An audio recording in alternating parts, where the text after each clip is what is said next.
1875. godine u Hercegovini. Nezadovoljno stanovništvo podiže ustanak i hvata se za oružje. U njemu će lično učestvovati i budući kralj Srbije iz Velikog rata pod lažnim identitetom. Ovo je priča o borbi za opstanak. Nevesinjska puška započinje naglo i konkretno kada ustanici iz okoline Nevesinja 9. jula 1875. napuštaju svoja sela i kod Krekova presreću osmansku patrolu, napadaju je iz zasede i uništavaju. Nakon toga se brzo organizuju i počinju da preuzimaju kontrolu nad okolnim selima i putevima, šireći ustanak prema Bileći i Gacku, gde napadaju manje garnizone i primoravaju osmanske jedinice na povlačenje, dok istovremeno presecanjem komunikacija sprečavaju dolazak pojačanja.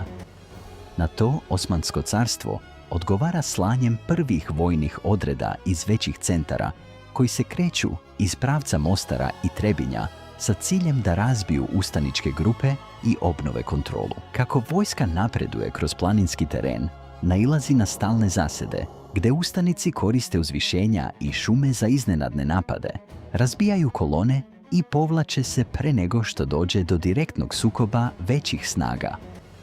Nakon toga prelaze u ofanzivu i pokušavaju da opkole Trebinje napadima na prilazne puteve i nastoje da izoluju grad, dok druge grupe istovremeno vrše pritisak prema Gacku i Bileći, stvarajući više pravaca borbe koji razvlače osmanske snage.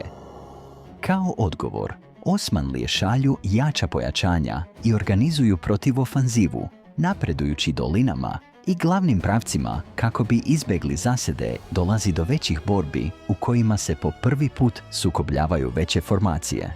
Ali zbog loše koordinacije i teškog terena, osmanska vojska ne uspeva brzo da slomi otpor. Istovremeno, ustanak se širi dalje prema Stocu i dublje u unutrašnjost Hercegovine, gde ustanici zauzimaju sela, uništavaju poreske stanice i uspostavljaju neprekidne linije borbe.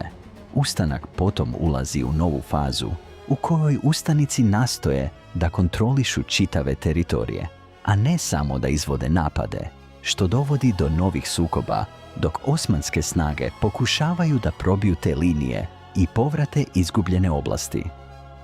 U međuvremenu, pobuna se širi i na Bosnu, gde nove ustaničke grupe sprovode slične akcije. Situacija se dodatno zaoštrava kada Kneževina Srbija i Kneževina Crna Gora počinju da šalju dobrovoljce i oružje, nakon čega stupaju direktno u rat, otvarajući nove pravce napada protiv Osmanlija i primoravajući ih da deo svojih snaga preusmere sa Hercegovine na druge frontove, čime se privremeno smanjuje pritisak na ustanike. Borbe u Hercegovini se ipak nastavljaju kroz stalne napade i protivnapade. Prekretnica nastupa kada Rusko carstvo ulazi u sukob 1877. godine, pokrećući veliki rat protiv Osmanlija i primoravajući ih da povuku deo svojih snaga sa Balkana, čime dodatno slabe njihov položaj u Hercegovini. Front se tada raspada, a ustaničke snage zadržavaju kontrolu nad velikim teritorijama. Završna faza sukoba dolazi 1878. godine, kada velike sile nameću rešenje na Berlinski kongres, čime se borbe okončavaju.